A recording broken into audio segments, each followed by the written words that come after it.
Hola, mis queridos y mis queridas. Qué alegría poder estar aquí conversando con ustedes hoy.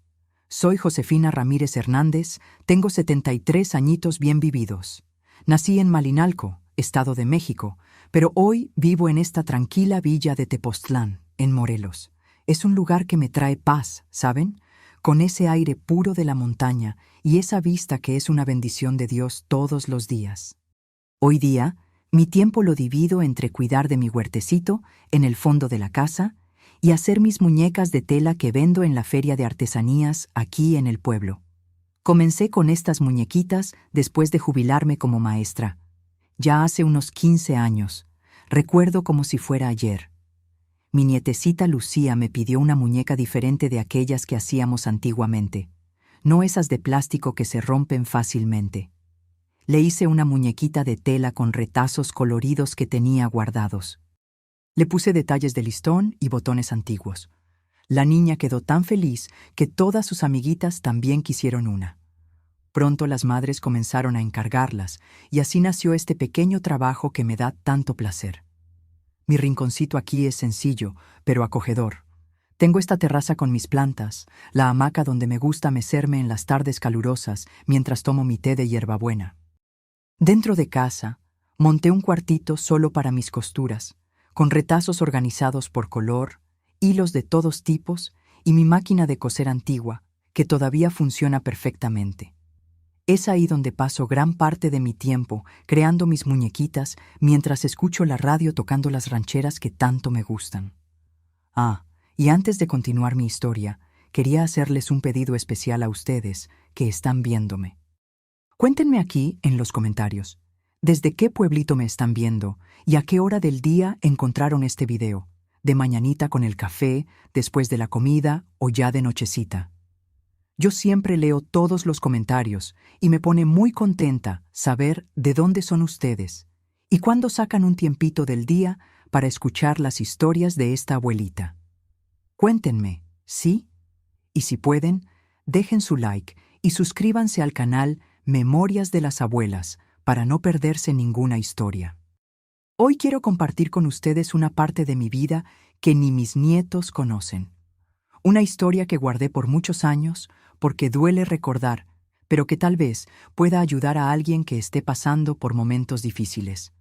Porque, mis queridos, la vida no siempre fue esta calma que veo hoy desde mi terraza.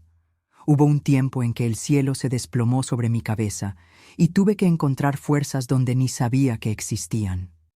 Es sobre familia, sobre confianza quebrada y sobre cómo a veces necesitamos transformarnos para sobrevivir. Nací en Malinalco, un pueblito pequeño en el Estado de México, a los pies del cerro donde se encuentra el sitio arqueológico. Poca gente lo conoce, pero es un lugar de belleza única, con cerros verdes y una atmósfera mística que siempre ha atraído a los visitantes. Éramos una familia sencilla, pero muy unida. Mi padre, Gerardo Ramírez, trabajaba como contador en la presidencia municipal del pueblo, un hombre respetado que todos conocían. Era delgado, alto, usaba siempre un sombrero cuando salía y tenía una risa que daba gusto escuchar. Mi madre, Carmen Hernández Ramírez, era maestra de primaria, de aquellas que enseñaban todas las materias a los niñitos. Una mujer de estatura mediana, cabello siempre recogido en un moño, ojos cafés dulces y manos que olían a lavanda por el jabón que tanto le gustaba. Nuestra casa quedaba en la calle Morelos, número 27, muy cerquita de la plaza central. Era una construcción antigua de madera con detalles en piedra, típica de la región que tuvo colonización de españoles e indígenas. Tenía un pasillo largo que llevaba a 4 habitaciones, una sala amplia con sofá de madera y cojines que mi madre bordaba, una cocina con fogón de leña donde nos reuníamos todas las noches y un patio con árboles de guayaba, zapote y un pequeño gallinero. ¿Y cómo amaba yo ese patio? Era ahí donde pasaba la mayor parte del tiempo trepando a los árboles, cuidando de las gallinas o jugando con mis 2 hermanos mayores, Augusto y Renato. Mi rutina de niña era bien simple.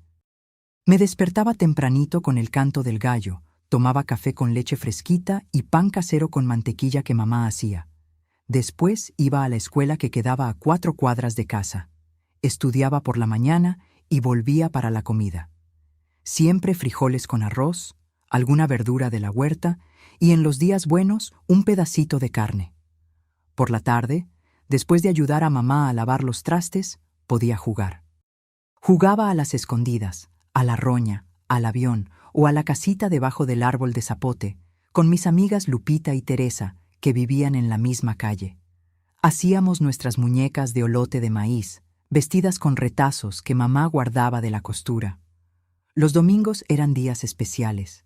Íbamos todos a misa en la iglesia del pueblo, que es parte del exconvento agustino. Después, toda la familia se reunía para la comida, que era siempre más elaborada, con pollo de rancho y ese mole casero que solo mi madre sabía hacer. Por la tarde, cuando el calor bajaba, papá nos llevaba a caminar por el río.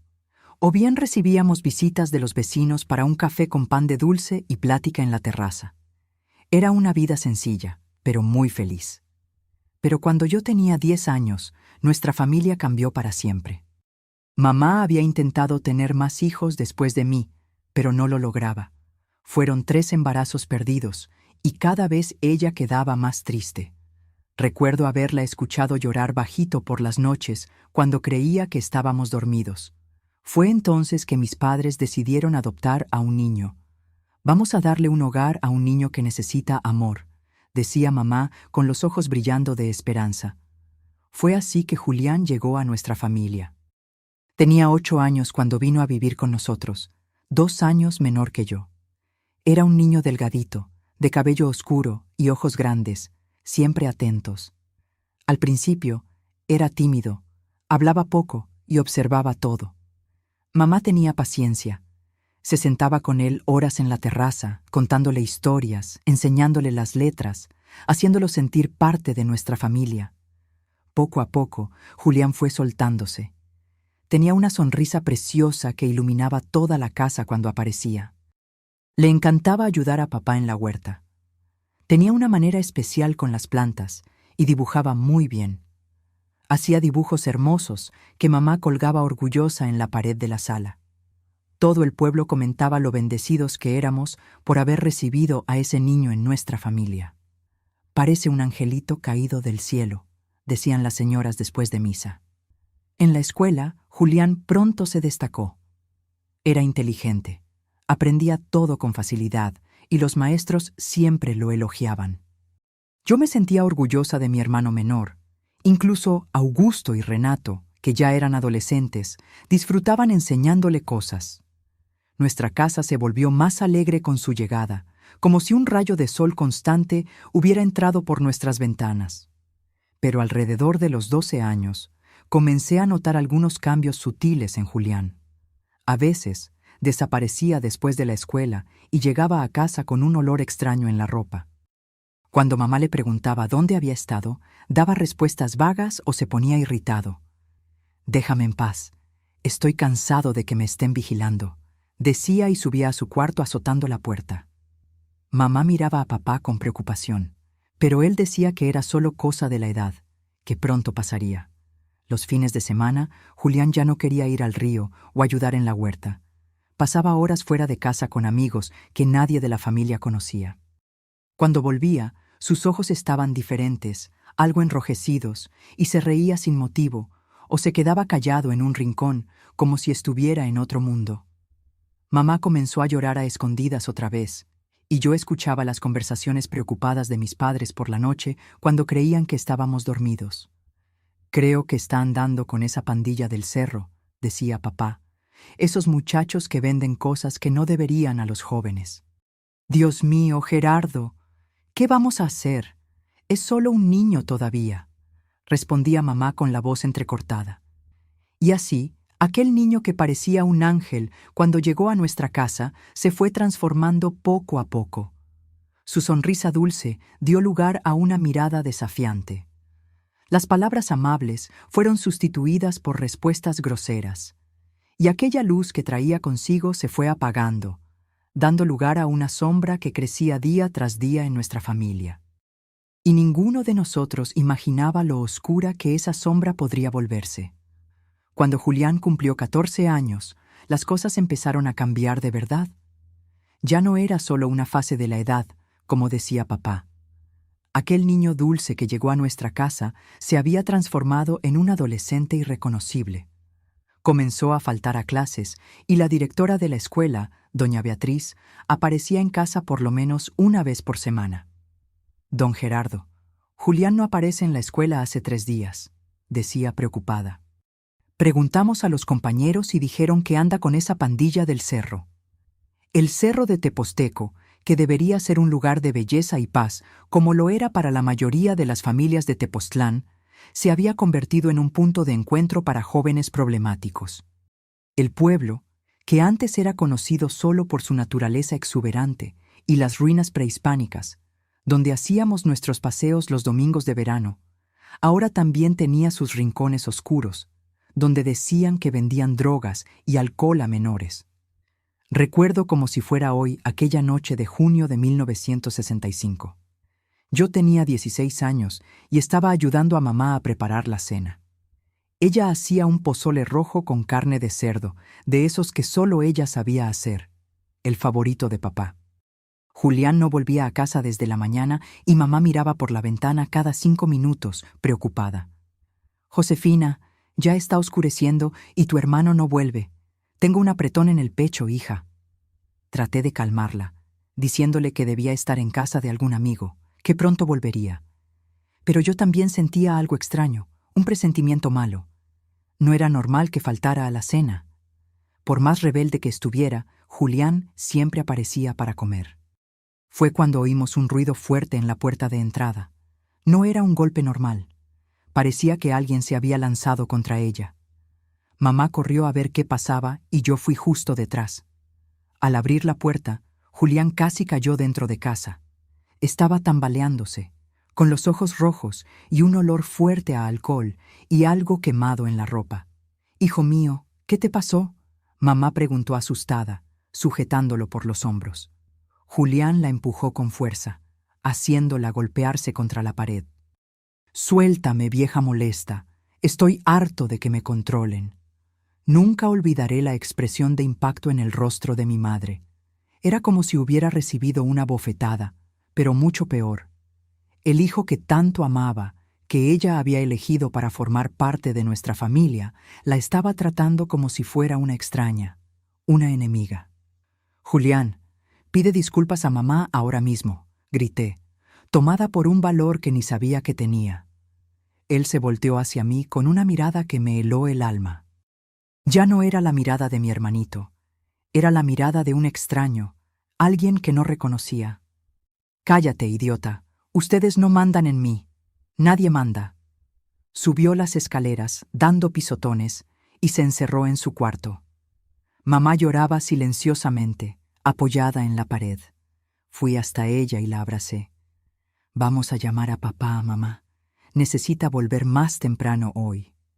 Papá estaba trabajando en el turno de la noche en la presidencia municipal, haciendo horas extras para comprar un radio nuevo que Julián tanto quería. Ironía del destino. Aquella noche fue solo el comienzo. En los meses que siguieron, Julián fue empeorando. Comenzó a desaparecer días enteros. Volvía con dinero que no sabíamos de dónde venía. Y varias veces el comandante Hernández tocó a nuestra puerta para avisarnos que lo habían visto con la pandilla que robaba las casas de veraneo en las afueras del pueblo. Papá intentó de todo, conversaciones, castigos, incluso buscó al padre Anselmo para consejo. Nada funcionaba. Era como si algo se hubiera apoderado de Julián, como si el niño bueno que conocíamos hubiera desaparecido por completo. Una mañana de domingo, después de misa, estábamos todos tomando café en la cocina cuando papá intentó hablar con él una vez más. «Hijo, te queremos mucho. Sabes eso, ¿verdad? Solo queremos ayudarte. Por favor, déjanos ayudarte». La respuesta de Julián fue una risa burlona. «¿Ayudar? Ustedes nunca me han ayudado en nada. Me trajeron a esta familia de mierda solo para sentirse bien, para mostrarle a todo mundo lo buenos que son. Miren, adoptamos a un huérfano. Somos tan caritativos». «No es verdad, mi hijo», dijo mamá con la voz entrecortada. Te elegimos porque te amamos desde el primer momento. Mentira. Ustedes nunca me han amado de verdad. Siempre fui el diferente, el pobrecito. Bueno, ahora ya no soy un pobrecito. Tengo mis propios amigos, mi propia vida. ¿Qué amigos son esos que te enseñan a robar y a drogarte?, preguntó papá perdiendo la paciencia. Amigos de verdad, gente que me acepta como soy, no como ustedes que quieren transformarme en un muñequito perfecto igual a esta idiota de Josefina. Aquello fue demasiado para mamá. Se levantó, temblorosa, pero con una firmeza en la voz que raras veces le había escuchado. Julián Ramírez Hernández, no vas a hablar así en mi casa. Mientras vivas bajo este techo, vas a respetar a tu familia. Estoy cansada de llorar todas las noches, cansada de ver a tu padre matándose trabajando para darte todo lo que pides para después ser tratado así. O cambias ese comportamiento o vamos a tener que tomar medidas más serias. Fue la primera vez que vi a mamá enfrentar a Julián de esa manera. Por un instante, pensé que se daría cuenta del mal que estaba causando, que pediría disculpas, pero lo que sucedió a continuación cambió nuestras vidas para siempre. Julián se levantó de un salto, tirando la silla. Su cara estaba roja de rabia, los puños cerrados. Tú no eres mi madre de verdad para hablarme así. Mi madre de verdad me abandonó y ahora sé por qué. Porque nadie puede amarme de verdad, ni ella, ni ustedes, nadie. Dio un puñetazo tan fuerte en la mesa que las tazas saltaron y una de ellas se rompió. Después salió dando un portazo tan fuerte que el cuadro de la Virgen de Guadalupe cayó de la pared. Nos quedamos los tres paralizados, mirando la puerta cerrada. Augusto y Renato, mis hermanos mayores, ya no vivían en casa. Augusto se había casado y vivía en Cuernavaca, y Renato estaba estudiando en la Ciudad de México. Éramos solo nosotros tres contra aquella tempestad en que Julián se había convertido. Volverá cuando se calme, dijo papá, tratando de consolarnos. Pero había una preocupación en sus ojos que no podía ocultar. Julián no volvió aquel día, ni al siguiente. Al tercer día, cuando ya estábamos pensando en buscar a la policía, apareció en casa entrada la noche. Estaba más calmado, hasta pidió disculpas a mamá de una manera algo torpe. Dijo que se había quedado en casa de un amigo, que necesitaba tiempo para pensar. Mamá, con aquel corazón enorme, lo abrazó y dijo que todo estaba bien, que lo importante era que estuviera en casa. Durante algunas semanas, las cosas parecieron mejorar un poco. Julián volvió a la escuela, llegaba a casa a la hora acordada, incluso ayudaba a papá en la huerta de vez en cuando, pero yo notaba que algo todavía no estaba bien. A veces lo sorprendía mirando a mamá con una expresión extraña, casi aterradora, y cuando ella daba la espalda, él volvía a ser el niño educado de siempre. Era como si estuviera interpretando un papel, esperando algo. Fue en esa época que comencé a cerrar la puerta de mi cuarto por las noches. No sabía explicar por qué, pero algo me decía que no estaba segura. Había momentos en que sentía a Julián observándome cuando yo no estaba mirando, de una manera que me daba escalofríos, pero no se lo conté a nadie. Al fin y al cabo, era mi hermano, y mamá ya había sufrido tanto que yo no quería preocuparla más. Lo que no sabía es que aquella calma aparente era apenas la quietud antes de la tormenta. Una tormenta que destruiría nuestra familia de una forma que jamás podría imaginar. Era octubre de 1965. Había hecho mucho calor aquel día. Papá había salido para un viaje de trabajo. Necesitaba ir hasta la Ciudad de México para una reunión con contadores de otras presidencias municipales de la región. Estaría fuera por 2 días. Cuídense bien, dijo antes de partir, dando un beso en la frente a mamá y un abrazo a mí. Para Julián, un gesto con la cabeza y un «pórtate bien, hijo». Las cosas entre ellos andaban tan difíciles que hasta los gestos de cariño se habían vuelto raros. Aquella tarde yo estaba ayudando a mamá a hacer mole con pollo y chocolate con las recetas típicas de Tepoztlán. Era una tradición en esta época del año, especialmente en octubre, cuando se preparaban para el Día de Muertos. El aroma dulce llenaba toda la casa, y normalmente era un momento feliz de risas e historias. Pero aquel día había una tensión en el aire que no lográbamos explicar. «Josefina, ¿has visto a tu hermano hoy?», preguntó mamá mientras removía la olla de mole. Salió temprano, antes del desayuno. Dijo que iba a encontrarse con unos amigos. Mamá suspiró, removiendo más despacio el mole que burbujeaba. «He tenido sueños malos, hija. Sueño con agua turbia, con puertas que no puedo abrir. Mi abuela decía que eso era presagio». «Qué tontería, mamá. Son solo sueños», respondí tratando de calmarla, pero en el fondo también sentía algo extraño, como si el aire se hubiera vuelto más pesado. Terminamos el mole ya al final de la tarde. Mamá llenó algunas ollitas de barro y dejó el resto enfriando en la cazuela. «Voy a guardar un poco para tu papá. Le encanta», dijo con una sonrisa triste. Después fue a acostarse un rato, quejándose de dolor de cabeza. Yo me quedé en la cocina limpiando el desorden. Cuando terminé, fui a mi cuarto a estudiar. Tenía un examen de matemáticas al día siguiente y quería estar bien preparada. El tiempo pasó y cuando me di cuenta ya estaba oscureciendo. Bajé para encender las luces y verificar si mamá estaba bien. La casa estaba extrañamente silenciosa. La llamé, pero no obtuve respuesta. Fui hasta su cuarto, pero no estaba allí. Volví a la cocina, tal vez había salido al patio. Fue cuando escuché un ruido fuerte viniendo de la sala, como si algo hubiera caído. «¡Mamá!», llamé, caminando despacio hacia la sala. Lo que vi cuando entré me hace temblar hasta hoy. Mamá estaba caída en el suelo. La sangre brotaba de su cabeza, formando un charco oscuro en la alfombra clara que tanto le gustaba. Y sobre ella, con una expresión que jamás olvidaré, estaba Julián. En su mano, nuestra lámpara de cerámica, ahora rota y manchada de rojo. «¿Qué hiciste?», grité corriendo hacia mamá. Julián me miró como si solo ahora se diera cuenta de que yo estaba allí. Sus ojos estaban vidriosos, las pupilas tan dilatadas que apenas se veía el color de los ojos. Su cuerpo temblaba levemente y había un olor fuerte a alcohol. Y otra cosa que en aquella época no reconocía, pero hoy sé que era droga. No paraba de hablar.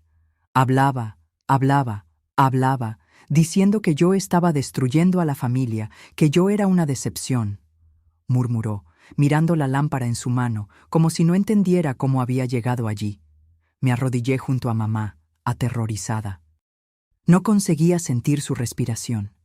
Había tanta sangre que mis manos y mi vestido pronto quedaron empapados. «Necesitamos llamar a un médico rápido», grité a Julián. Fue cuando vi el cambio en sus ojos, como si algo hubiera estallado dentro de él. Una mirada que nunca había visto antes, ni siquiera en los peores días. Una mirada vacía, pero al mismo tiempo llena de una intención terrible. «Nadie va a llamar a nadie», dijo con una voz extrañamente calmada. «Ya está muerta de todos modos». «No, no puede ser», sollocé, sintiendo una desesperación que parecía que iba a desgarrarme por dentro. Traté de levantarme para correr hasta la casa de la vecina, doña Dolores, que tenía teléfono. Pero Julián fue más rápido, agarró mi brazo con tanta fuerza que dejó marcas moradas. «No vas a ir a ningún lado», dijo, arrastrándome lejos de mamá. «Nadie puede saber lo que pasó aquí». «Suéltame, necesitamos ayudar a mamá», grité, tratando de soltarme. Sentí una bofetada tan fuerte en la cara que vi estrellas. Caí al suelo, aturdida. Julián me arrastró por el cabello hasta el sofá y me tiró allí. «Escucha bien lo que te voy a decir», habló entre dientes, su cara tan cerca de la mía que podía sentir su aliento agrio. «Tu madre se cayó, estaba limpiando la lámpara, resbaló de la escalera y se golpeó la cabeza. Fue un accidente, ¿entiendes? Un accidente. Pero no fue eso lo que pasó», lloré. Tú la mataste». Otra bofetada, más fuerte que la primera. Sentí el sabor metálico de la sangre en la boca. Si cuentas otra historia a alguien, cualquier persona, te va a pasar lo mismo que le pasó a ella, y después a tu padre. ¿Entendiste bien?». Asentí, temblando de miedo y dolor. Me soltó y comenzó a caminar de un lado a otro, pasándose las manos por el cabello sucio. «Necesitamos arreglar esto antes de que alguien aparezca», dijo, más para sí mismo que para mí. Fue a buscar una escalera en el lavadero y la colocó junto a la lámpara de la sala. Después, me obligó a ayudarlo a limpiar la sangre del piso. Yo lloraba tanto que apenas conseguía ver lo que estaba haciendo. Mi madre, mi querida madre, estaba muerta allí en el suelo y yo estaba ayudando a su asesino a encubrir el crimen. Cuando terminamos la limpieza, me sujetó por los hombros. «Ahora vamos a llevarla al cuarto. Vamos a decir que no se sentía bien. Fue a acostarse más temprano y la encontramos así por la mañana. ¿Entendiste?» No conseguí responder. Me sacudió con fuerza. «¿Entendiste?» «Sí», respondí casi sin voz. Cargamos a mamá hasta la cama. Era un cuerpo pesado, inerte. Julián la colocó acostada, arregló el cabello para esconder la herida en la cabeza y la cubrió con la sábana hasta el cuello, como si estuviera durmiendo. Viéndola así, realmente parecía que solo estaba descansando, si no fuera por la palidez y la mancha de sangre que comenzaba a aparecer en la almohada blanca. «Ahora ve a bañarte y cambiarte de ropa», ordenó. «Y tira ese vestido. Está todo manchado de sangre». Fui al baño como un autómata. No conseguía pensar, no conseguía sentir. Era como si mi alma hubiera salido de mi cuerpo y yo estuviera viendo todo desde fuera. Dejé que el agua caliente corriera sobre mí, lavando la sangre de mi madre, mientras lágrimas silenciosas bajaban por mi rostro. Quería gritar, pero sabía que no podía. Quería correr, pero ¿a dónde? Cuando salí del baño, vestida con un camisón limpio, Julián me estaba esperando en el pasillo. Su mirada había cambiado nuevamente. Ya no era la rabia o el vacío de antes. Era algo diferente, algo que me hizo helar por dentro. «Ahora somos solo tú y yo», dijo, acercándose. «Y vas a hacer exactamente lo que yo te ordene». Lo que ocurrió en las horas siguientes es tan doloroso que incluso después de tantos años tengo dificultad para ponerlo en palabras. Julián me llevó a mi cuarto y cerró la puerta con llave. Aquella noche, el hermano que un día amé usó no solo mi cuerpo, sino mi alma. Me usó como si yo fuera basura mientras yo lloraba silenciosamente, el rostro hundido en la almohada, deseando que aquello acabara, deseando morir yo también. «Si le cuentas a alguien, tu padre será el siguiente», susurró en mi oído antes de salir del cuarto, ya en la madrugada. «Y sabes que soy capaz». Me quedé acostada, incapaz de moverme, sintiendo dolores que nunca imaginé que existían. Físicos, sí, pero principalmente los del alma. Mi madre estaba muerta. Yo había sido violada por mi propio hermano y no podía contárselo a nadie. No podía buscar ayuda, ni siquiera podía llorar alto. Pasé la noche en vela, escuchando los ronquidos de Julián en el cuarto de al lado, como si nada hubiera pasado, como si no acabara de destruir nuestra familia para siempre. Pensé en huir, pero ¿a dónde iría? ¿Quién me creería? ¿Y si cumplía su amenaza y mataba a mi padre también? A la mañana siguiente, Julián me despertó temprano. Tenía los ojos rojos y la cara hinchada, como si hubiera llorado, pero yo sabía que era la resaca. ¿Recuerdas lo que acordamos? Fue un accidente. Mamá se cayó de la escalera mientras limpiaba la lámpara. ¿Entendiste bien? Asentí sin conseguir mirarlo. «Ahora levántate y arréglate. Tenemos que avisar a los vecinos y tienes que parecer normal, ¿entiendes? Nada de miradas extrañas o quedarte llorando demasiado. Fue un accidente triste, pero solo un accidente». Obedecí como una muñeca de trapo sin vida propia. Me vestí, traté de arreglar mi cabello, pero mis manos temblaban tanto que desistí. Julián me observaba todo el tiempo como un buitre, listo para atacarme al menor signo de desobediencia. Fuimos a casa de doña Dolores, nuestra vecina. Julián contó la historia del accidente con una convicción que me asustó. Lloró en el momento adecuado. Me abrazó como un hermano protector delante de la vecina. Una actuación perfecta. Pronto la noticia se extendió por el pequeño Tepoztlán. Los vecinos vinieron. El médico del pueblo, doctor Castillo. Vino a examinar a mamá y a firmar el certificado de defunción. Traumatismo craneal debido a caída accidental. Escribió sin sospechar nada. Alguien llamó a Cuernavaca, avisando a Augusto. Otra persona consiguió un recado para papá en la Ciudad de México. La casa pronto se llenó de gente, de voces susurradas, de miradas de pena. Y en medio de todo esto, yo, como una sombra, observando el mundo que seguía adelante, mientras el mío se había detenido para siempre en aquella noche fatídica. Julián continuaba su actuación impecable, el hijo de luto, el hermano protector. Recibía las condolencias, agradecía las comidas que las vecinas traían, organizaba los preparativos para el velorio. Nadie, absolutamente nadie, sospechaba del monstruo detrás de aquella máscara de luto. Y yo estaba atrapada en una pesadilla de la que no podía despertar. Una pesadilla que continuaría la noche siguiente, y la otra hasta el regreso de mi padre. Porque Julián, como si no bastara haber matado a mi madre y robado mi inocencia, volvió a mi cuarto las 2 noches siguientes. Y cada vez que abría aquella puerta, una parte de mí moría un poco más. Papá llegaría al final de aquel día. La casa estaba limpia, el velorio de mamá ya había ocurrido, y el entierro sería a la mañana siguiente. Yo estaba sentada en la terraza, mirando a la nada cuando Julián se acercó. Todo mi cuerpo se tensó como un animal acorralado, que siente al depredador cerca. «Papá llega hoy», dijo, sentándose a mi lado, demasiado cerca. «¿Recuerdas bien lo que vas a decir, verdad?» Asentí en silencio. En aquellos 3 días había aprendido que cuanto menos hablara, menos atención atraería de él. «Mírame cuando te hablo», ordenó, sujetando mi barbilla con fuerza. «Si abres la boca, si cuentas cualquier cosa diferente de lo que acordamos, el próximo en tener un accidente será él, ¿entendiste?» Sus ojos estaban turbios, como siempre quedaban cuando usaba aquellos cigarros extraños o tomaba las pastillas que escondía en el fondo del cajón. Pero había una lucidez aterradora allí también, una crueldad calculada que me decía que cumpliría cada palabra de sus amenazas. «No voy a decir nada», respondí con voz casi inaudible. Sonrió. Una sonrisa que no tenía ninguna alegría, solo satisfacción por el poder que ejercía sobre mí. «Buena niña. Ahora ve a arreglarte, ponte un vestido limpio.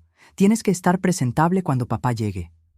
Como una autómata, fui a mi cuarto y me puse el vestido negro que mamá me había hecho en la Navidad pasada. Era la primera vez que lo usaba. Mamá nunca lo vería puesto en mí. Ese pensamiento hizo que mis ojos se llenaran de lágrimas nuevamente, pero las sequé rápidamente. No podía llorar. Tenía que parecer normal. La tarde se arrastró como si cada minuto durara una eternidad.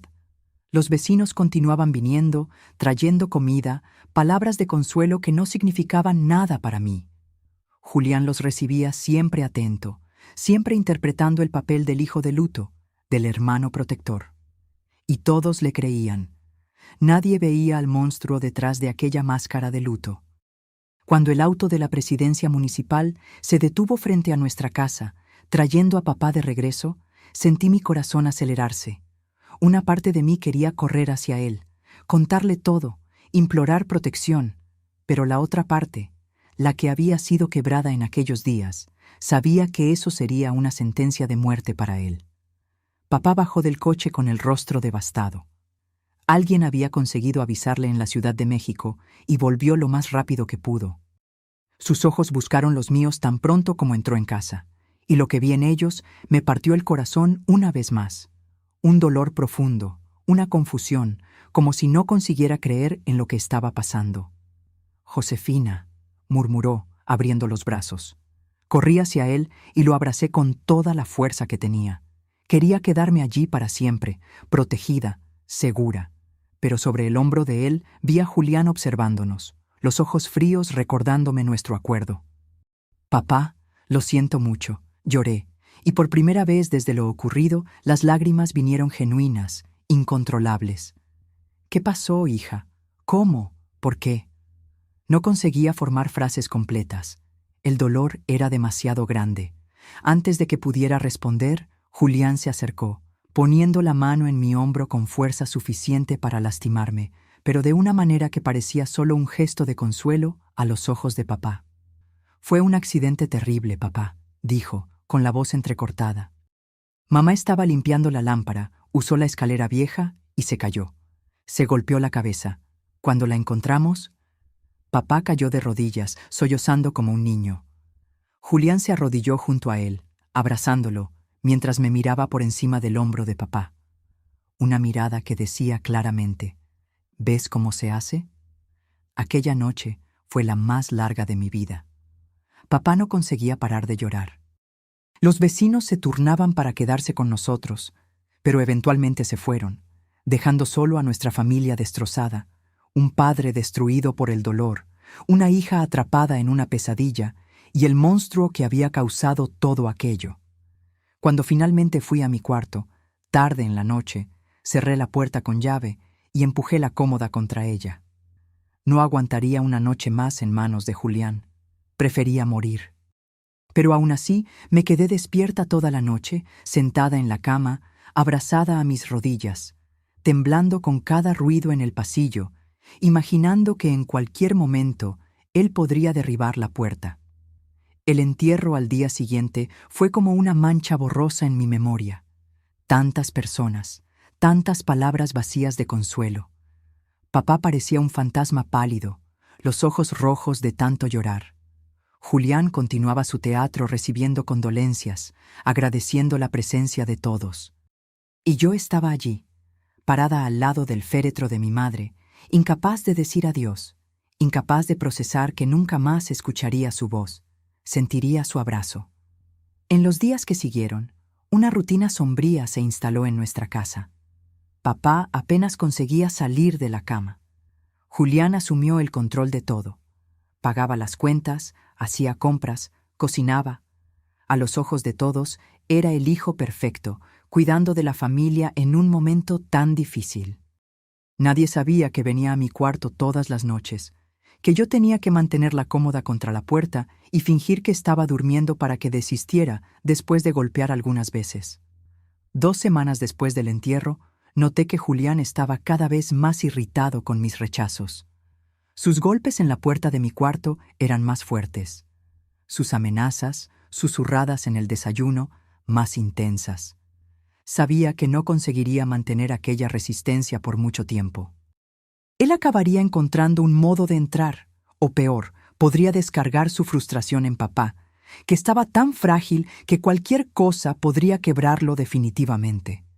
Fue en una de esas noches, mientras escuchaba a Julián golpear mi puerta una vez más, que algo dentro de mí estalló.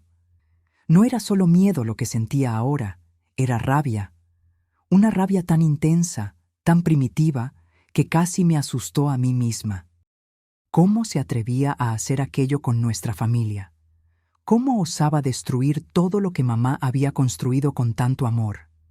«Vas a pagar por esto», susurré para mí misma, las lágrimas corriendo por mi rostro, ya no de miedo o tristeza, sino de una furia helada que comenzaba a apoderarse de mí. «Lo juro por el alma de mi madre, vas a pagar». Aquella noche no dormí, pero en vez de quedarme paralizada por el terror, comencé a planear. Necesitaba ser astuta. Necesitaba ser más inteligente que Julián, porque si trataba de enfrentarlo directamente, sabía que perdería. Él era más fuerte, más cruel. Mi única oportunidad era usar la inteligencia que mamá siempre decía que yo tenía. A la mañana siguiente, cuando bajé para el desayuno, algo en mi comportamiento debió haber cambiado, porque Julián me miró de una manera diferente, casi curioso. «Buenos días», dijo, observándome con aquellos ojos que siempre parecían calcular algo. «Buenos días», respondí, sirviéndome café. Mi voz estaba calmada, controlada. Ya no era la voz de la víctima aterrorizada de los últimos días. Frunció el ceño, probablemente sintiendo el cambio, pero no dijo nada. Papá entró en la cocina en aquel momento, los ojos hinchados, el rostro sin afeitar. Había adelgazado tanto en apenas 2 semanas que su ropa parecía colgada en un perchero. «Buenos días, papá», dije, tratando de sonreír. Necesitaba parecer normal. No podía dejar que Julián sospechara de nada. Día, papá murmuró sentándose pesadamente. Hice café fresco y hay pan que yo misma horneé, dije colocando la taza frente a él. Era la primera vez que realmente hacía algo en la cocina desde aquella noche. Antes, Julián hacía todo, manteniendo el control absoluto de la casa. Papá me miró con una expresión confusa, después a la taza, como si no entendiera qué era aquello. Tienes que comer, papá, insistí suavemente. Mamá estaría triste de verte así. Al mencionar a mamá, vi sus ojos llenarse de lágrimas, pero tomó la taza y dio un pequeño sorbo, como si quisiera complacerme. Estás diferente hoy, Julián comentó cuando papá salió de la cocina, llevando el café, que apenas probó, para el cuarto. Me encogí de hombros. La vida sigue, ¿no? No podemos quedarnos para siempre en la oscuridad. Me estudió por un largo momento, como si tratara de descifrar si había alguna trampa en mis palabras. Finalmente sonrió aquella sonrisa fría que tanto odiaba. Me alegra que estés entendiendo cómo son las cosas ahora, dijo, inclinándose hacia mí. Tal vez ya no necesites cerrar la puerta de tu cuarto por la noche. Tragué seco, luchando contra el impulso de alejarme. Tal vez no, respondí, forzándome a mantener contacto visual. Ese pequeño intercambio cambió algo en la dinámica entre nosotros. Julián parecía creer que me había quebrado completamente, que finalmente había aceptado mi lugar en el mundo distorsionado que él creó. Y esa falsa sensación de victoria lo hizo bajar la guardia, aunque levemente. En los días siguientes, comencé a observarlo atentamente, aprendiendo sus hábitos, sus momentos de debilidad. Noté cómo siempre tomaba aquellas pastillas extrañas con café después de la comida, cómo quedaba letárgico durante cerca de media hora después, antes de que el efecto realmente comenzara. Como guardaba más de esas píldoras en una latita escondida debajo del colchón, lo vi sacándolas una vez cuando creía que yo estaba en el patio. También comencé a acercarme más a papá, tratando de sacarlo de aquel estado casi catatónico. Le llevaba comida al cuarto, le contaba historias antiguas, aquellas que a mamá le gustaba recordar los domingos después de la comida. Poco a poco, vi una pequeña chispa volviendo a sus ojos. No era mucho, pero era un comienzo. Julián observaba esa aproximación con desconfianza al principio, pero pronto pasó a verla como otra prueba de que yo había aceptado la nueva realidad. Al final, si yo estuviera planeando algo, ¿por qué me importaría el bienestar de papá? Una semana después de aquella conversación en la cocina, sentí que era hora. No podía esperar más. Cada día en aquella casa era como vivir en un barril de pólvora a punto de explotar. Y si no hacía algo pronto, temía que Julián pudiera cambiar de idea sobre mantener a papá vivo.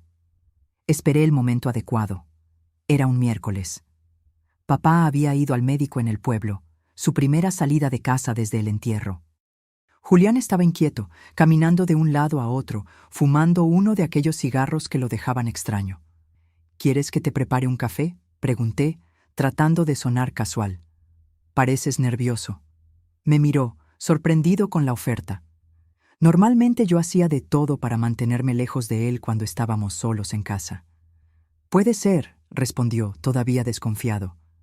Fui a la cocina, mi corazón latiendo tan fuerte que tenía la certeza de que él podía oírlo.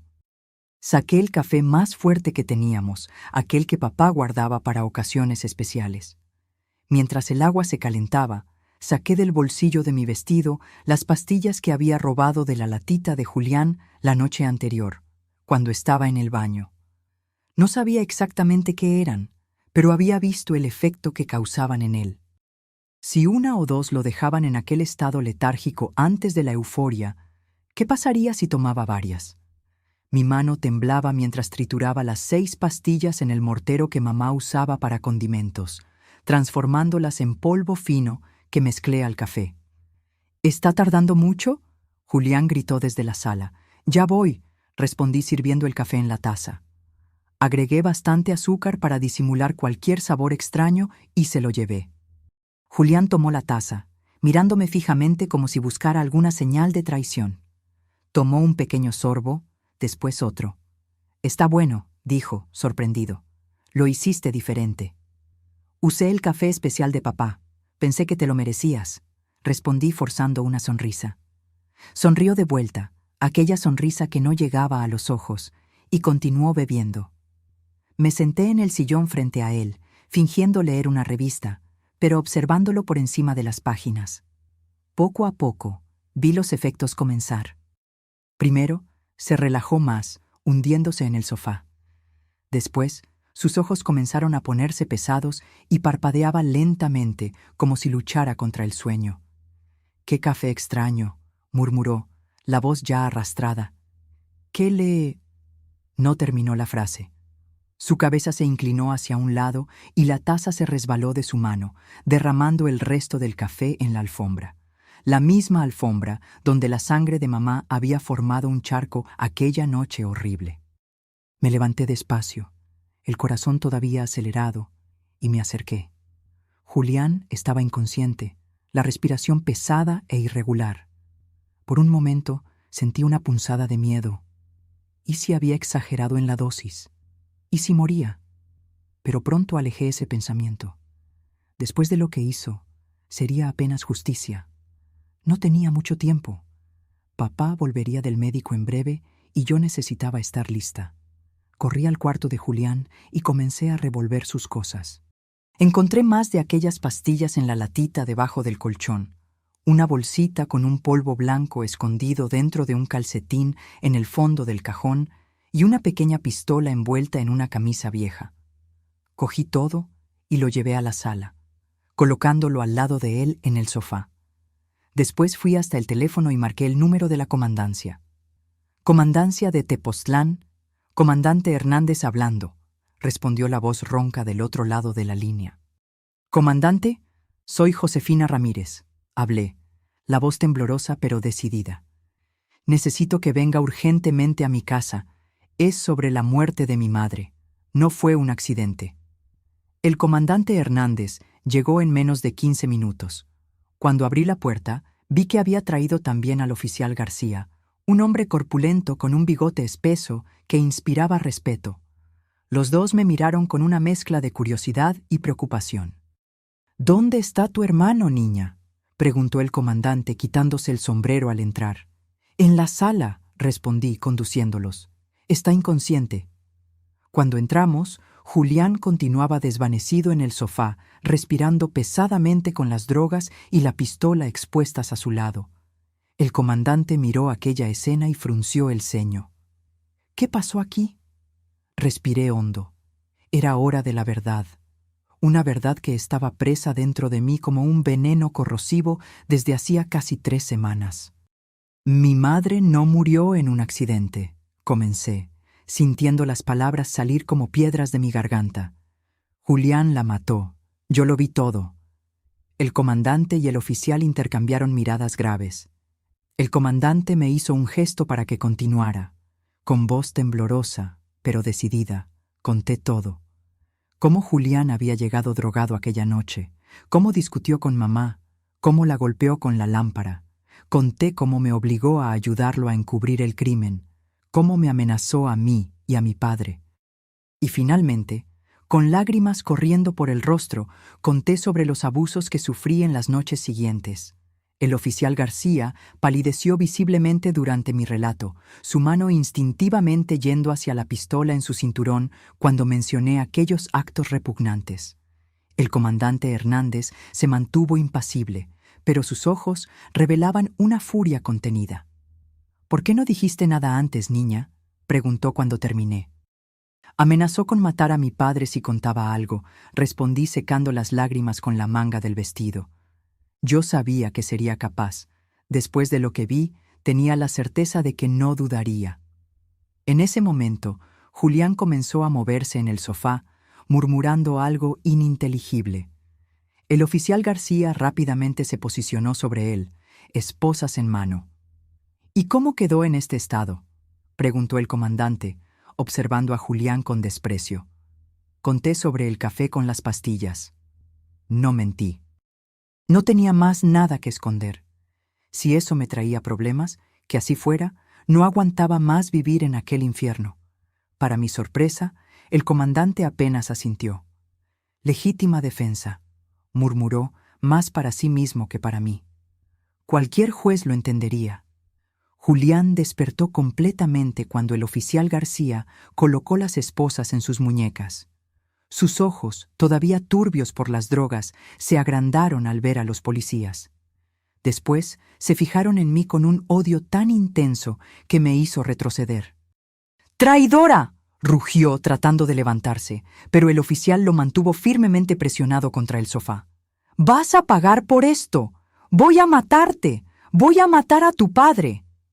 «Cállate, mocoso», ordenó el comandante Hernández, su voz cortando el aire como un latigazo.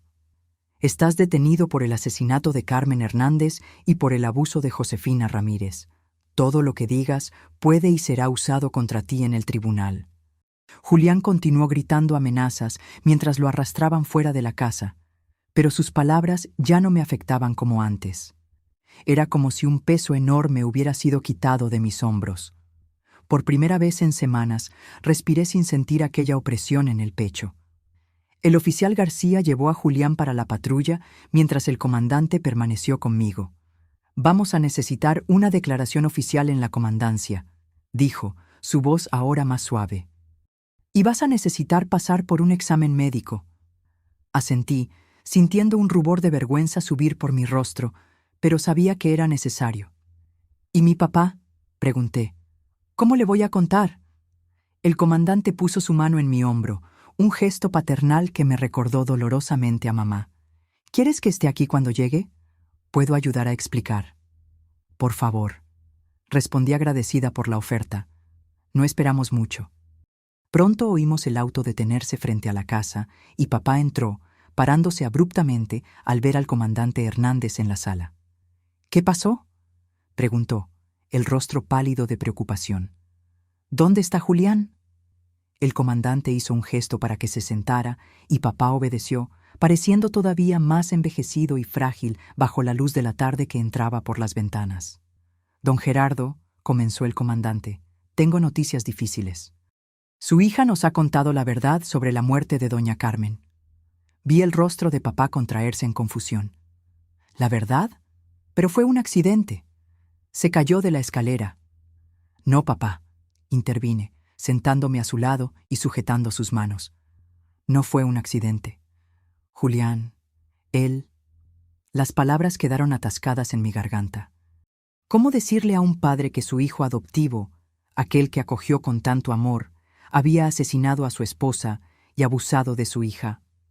El comandante Hernández percibió mi dificultad y asumió la narrativa, explicando con palabras directas, pero respetuosas, lo que realmente había ocurrido aquella noche fatídica y en los días que siguieron. Papá escuchó todo en silencio, el rostro una máscara de horror creciente. Cuando el comandante terminó, se volvió hacia mí, los ojos llorosos. «¿Es verdad, hija, todo esto?». Asentí, incapaz de hablar, las lágrimas volviendo con toda fuerza. Papá me jaló hacia un abrazo tan apretado que casi dolió, pero era un dolor bienvenido. Era el abrazo de protección que tanto necesité en las últimas semanas. «Mi hija, mi niña, ¿cómo pude no darme cuenta? ¿Cómo dejé que esto pasara?». Sollozaba, sujetando mi rostro entre sus manos temblorosas. «Perdóname, hija. Perdona a tu padre por no haberte protegido». «No fue tu culpa, papá», respondí entre lágrimas. «Él nos engañó a todos hasta el final». El comandante nos dio algunos momentos. Después explicó que necesitaría llevarme a la comandancia para la declaración oficial y al centro de salud para los exámenes. Papá insistió en venir, claro. No se alejaría de mí ni por un segundo a partir de aquel momento. Las horas siguientes fueron una mancha borrosa de declaraciones, exámenes humillantes y más lágrimas. Pero había una diferencia fundamental. Ahora yo ya no estaba sola. Papá estaba a mi lado, sujetando mi mano cuando los procedimientos lo permitían, esperando pacientemente del lado de fuera cuando no lo permitían. Supe después que Augusto y Renato también fueron llamados a la comandancia para declarar sobre el comportamiento de Julián en los últimos tiempos. Ambos confirmaron los cambios que habían notado, cómo se había vuelto agresivo e inestable. Debía haber sentido que algo andaba mal, dijo Augusto al comandante. Pues venía pensando en visitarlos, pero con el trabajo y el bebé pequeño, me siento tan culpable ahora. Renato, siempre más callado y observador, reveló que había visto a Julián con la pandilla del cerro una vez cuando vino a pasar un fin de semana en casa. Estaban fumando algo extraño e intercambiando paquetitos. Le dije que se alejara de esa gente, pero se rió en mi cara y dijo que yo no mandaba en él. La investigación fue rápida, las pruebas eran contundentes. Además de mi testimonio, estaba el informe médico que comprobó el abuso, las drogas encontradas con Julián y la pericia hecha en nuestra casa, que encontró vestigios de sangre en la alfombra de la sala, incluso después de nuestros intentos de limpiarla. El arma encontrada en el cuarto de él también lo vinculaba a una serie de robos en las casas de veraneo de la región. Al parecer, Julián formaba parte de una pandilla que aterrorizaba a los turistas desde hacía meses. El juicio ocurrió 3 meses después. Fue un periodo difícil, pero de lenta recuperación. Papá y yo nos mudamos temporalmente a la casa de Augusto en Cuernavaca.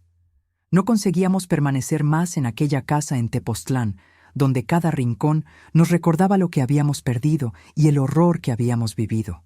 No necesité testificar personalmente en el tribunal, gracias a los esfuerzos del fiscal, licenciado Mendoza, que argumentó que eso sería una segunda victimización. Mi declaración grabada en la comandancia fue considerada suficiente. Julián fue condenado por homicidio doloso, violación y asociación delictuosa. Recibió una pena de 30 años sin derecho a recursos. La última vez que lo vi fue el día en que lo llevaron de la comandancia para la penitenciaría estatal en Morelos. Me miró con aquellos ojos vacíos de humanidad y dijo: «Esto no ha terminado, Josefina. Algún día volveré». Pero sus palabras ya no tenían poder sobre mí. Estaba libre de él, finalmente. Tardamos más de 1 año en comenzar a reconstruir nuestras vidas. Papá nunca se recuperó completamente. ¿Cómo podría? Perdió a la esposa que amaba y descubrió que el hijo que acogió en su hogar era un monstruo, pero poco a poco fue encontrando pequeñas razones para continuar. Su trabajo en la presidencia municipal, el nacimiento del segundo hijo de Augusto, mis progresos en la escuela. En cuanto a mí, tenía pesadillas casi todas las noches.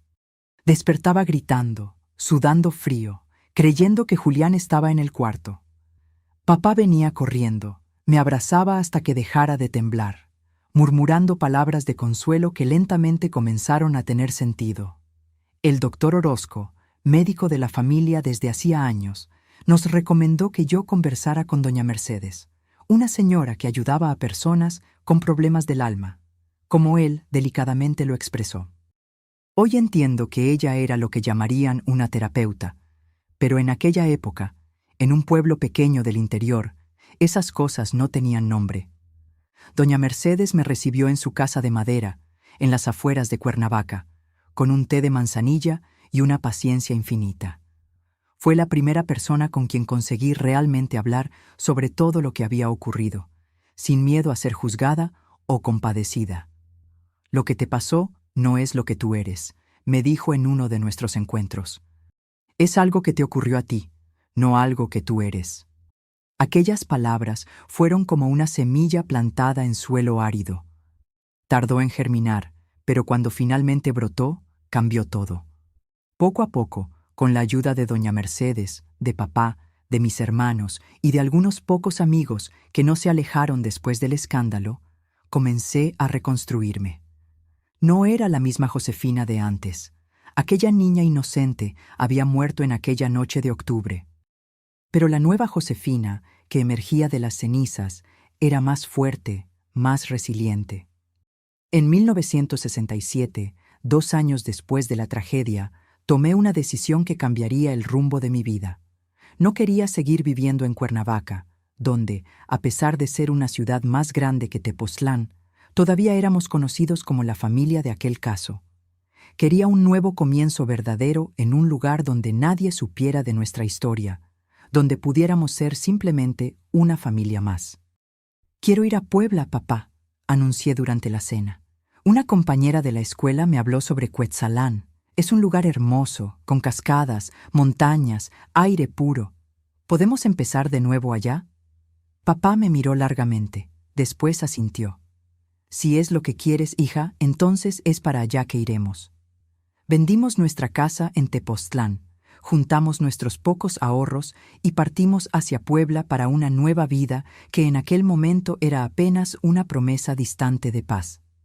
Hoy aquí en Tepoztlán, Morelos, a mis 73 años, miro por la ventana de mi casita sencilla y veo un atardecer tiñendo de naranja y rojo los peñascos de roca que abrazan nuestro pueblo. Es una vista que nunca me cansa, aún después de tantos años viviendo aquí. Este pueblo nos acogió a mí y a mi padre cuando más necesitábamos un nuevo comienzo. Llegamos aquí en 1967, yo con 18 años y papá con 48, ambos cargando heridas que el tiempo aún no había curado. Al principio, nos instalamos en una pequeña casa rentada cerca de la plaza principal. Papá pronto consiguió un empleo como contador en la presidencia municipal gracias a su experiencia, y yo comencé a dar clases particulares a niños del vecindario. La artesanía local es una de las referencias en el pueblo, con varios artesanos que llegaron o nacieron aquí y fueron creciendo y viviendo del arte manual, y eso me inspiró a aprender. Una señora, doña Matilde, me enseñó a hacer bordados típicos de la región y así comencé mi camino como artesana. Con el tiempo me titulé como maestra y trabajé en la escuelita municipal por más de 30 años. Enseñé a generaciones de niños tepoztecas a leer y escribir, siempre con el cariño y la paciencia que mamá me había enseñado. Fue un trabajo que trajo sanación a mi alma herida. Cada sonrisa de niño, cada ojito brillando al descubrir el mundo de las letras, era como un pequeño remiendo en mi corazón roto. Papá vivió con nosotros hasta 1992, cuando partió para reunirse con mamá. En sus últimos años, volvió a sonreír. Hizo amigos. Pescaba en el río con algunos señores del pueblo, asistía a la iglesia. Tepoztlán, con su naturaleza exuberante y su gente acogedora, fue un bálsamo para nosotros dos. Después que me jubilé hace 15 años, me dediqué completamente a la artesanía. Mis muñecas de tela se volvieron conocidas en la región. Uso retazos coloridos, listones y botones antiguos para crear cada una, con sus caritas sonrientes y ropas esmeradas. Las vendo en la feria que ocurre en la plaza los fines de semana, donde muchos turistas que visitan las ruinas y el Parque Nacional paran para comprar recuerdos. Mi vida hoy es tranquila y bendecida. Tengo mi casita propia, un pequeño sobrado de madera y mampostería con una terraza donde coloco mi hamaca en las tardes calurosas. En el fondo, mantengo una huerta con hierbas, verduras y algunas plantas medicinales, como la hierbabuena que uso para hacer té todas las noches antes de dormir. Tengo buenos amigos aquí. Doña Esperanza, mi vecina desde hace más de 40 años, toma café conmigo casi todas las mañanas. Don Honorato, el barbero jubilado, siempre pasa para una plática al final de la tarde.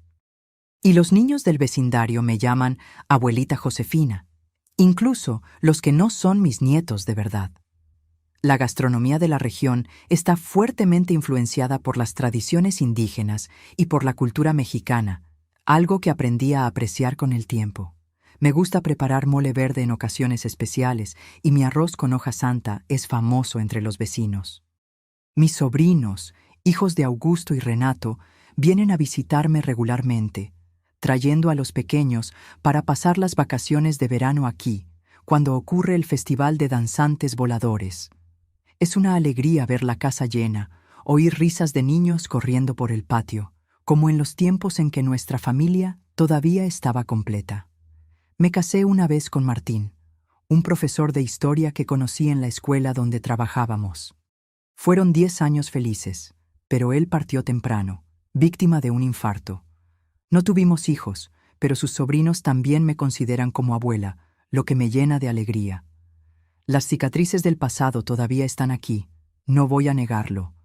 A veces despierto en medio de la noche, con el corazón acelerado, recordando aquellos días terribles. Pero aprendí a convivir con esos recuerdos. No definen quién soy, apenas forman parte de mi historia. El dolor que un día pensé que me destruiría, acabó volviéndome más fuerte, más compasiva. Descubrí que la vida, incluso después de las peores tempestades, encuentra un modo de florecer nuevamente. Como las flores del cerro que renacen más vibrantes después de la sequía, mi alma encontró su propia forma de renacer aquí, en este pedacito de paraíso llamado Tepoztlán. Mis queridos y mis queridas que me han acompañado hasta aquí, con el corazón abierto, quiero dejarles un mensaje a ustedes que tal vez estén pasando por algo difícil o conocen a alguien que está viviendo una situación parecida a la que yo viví. Si estás sufriendo cualquier tipo de abuso, sea físico, emocional o psicológico, debes saber que no lo mereces. Nadie lo merece. No importa lo que te digan, no importa cómo intenten hacerte sentir culpable. Mereces respeto, cariño y seguridad. Y sobre todo, tienes el derecho de buscar ayuda.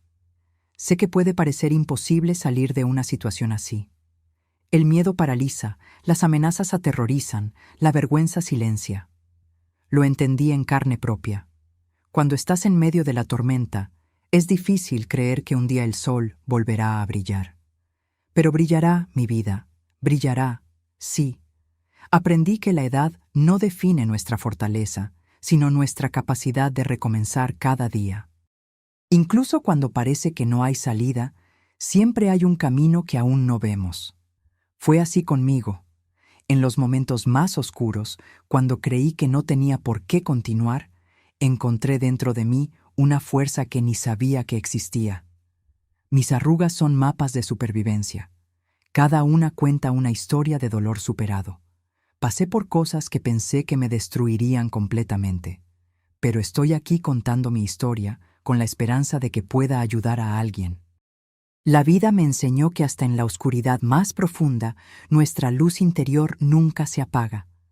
Aun cuando intentan disminuirnos, quebrarnos, hacernos sentir que no valemos nada, esa luz continúa allí, esperando para brillar nuevamente. Nunca permití que mi dignidad fuera robada, incluso cuando intentaron quitármelo todo. Eso fue lo que me salvó.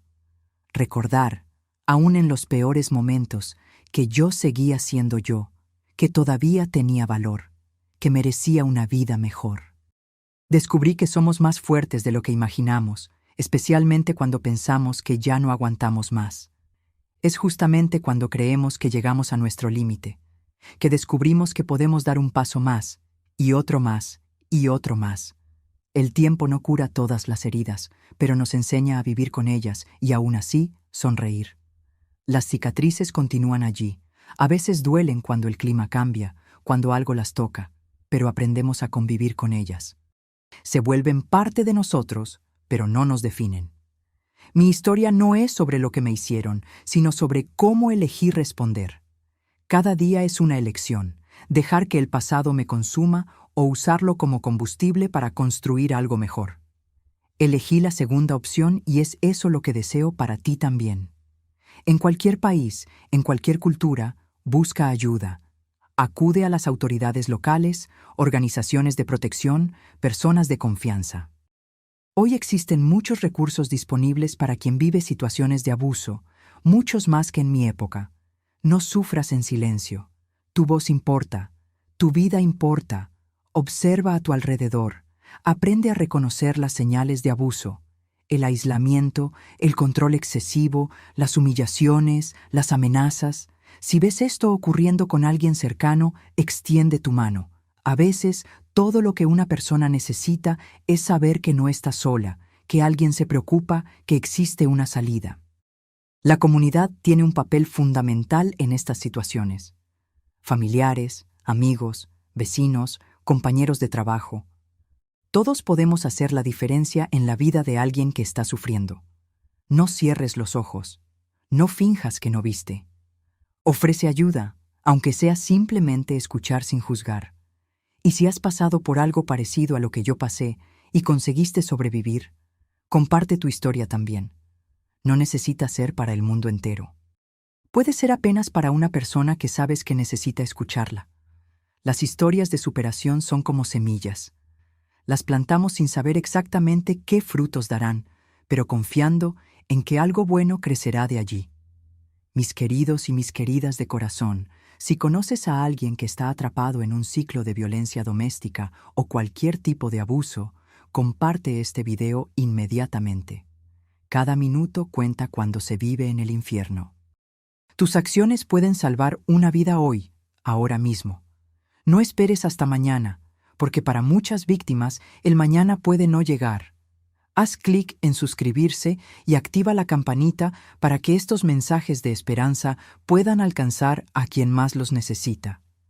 Cuéntame en los comentarios si ya has ayudado a alguien a salir de una situación de abuso o si tú mismo has conseguido escapar. Tus palabras pueden ser la luz que alguien está buscando. Hazlo ahora. No esperes ni un minuto más. Porque, mis queridos, lo que nunca le conté a nadie hasta hoy es que, lo admito, pensé en cometer actos contra mi cuerpo extremadamente dañinos.